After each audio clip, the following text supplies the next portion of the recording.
What if your internet speed could change the game for your entire community? Superior, Wisconsin is about to get a major shakeup in its digital landscape, and it's sparking both excitement and debate. Mayor Jim Paine recently dropped a bombshell on Facebook. A groundbreaking initiative called Connect Superior is on the horizon, promising to redefine how residents access high-speed internet. But here's where it gets controversial. Will this truly bridge the digital divide, or is it just another overhyped promise? Let's dive into the details. For years, Superior has relied on Spectrum as its primary cable internet provider, with little competition to speak of. Now the city is rolling out a bold plan to introduce two new players, Advance Stream and Superion. These companies are positioning themselves as game changers, offering fiber optic connections that could outpace Spectrum's current offerings. Advance Stream's cheapest plan, for example, throws in 300 megabits per second fiber for $62.95 a month, complete with free installation. Superion isn't far behind, pricing its 300 megabit service at $65 a month. But this is the part most people miss.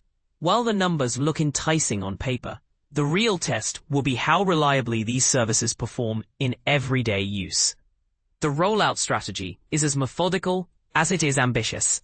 Right now, the service is limited to areas near the University of Wisconsin-Superior, but plans are afoot to expand citywide.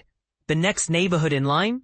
The North End, stretching from Baxter Avenue to Catlin Avenue, north of Winter Street. If you're eager to stay in the loop, the Connect Superior website lets you sign up for updates.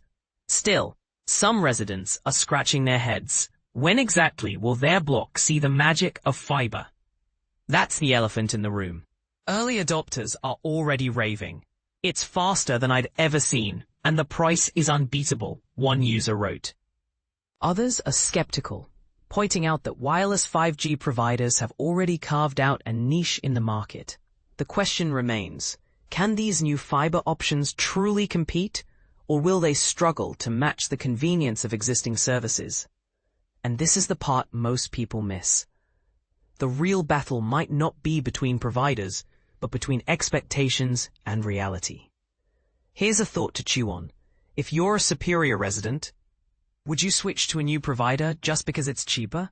Or do you value the familiarity of Spectrum's track record more than the allure of lower prices? We'd love to hear your take in the comments below. And while you're here, check out this fascinating read about how people across the US are moving. Because sometimes, the biggest change isn't digital, but literal.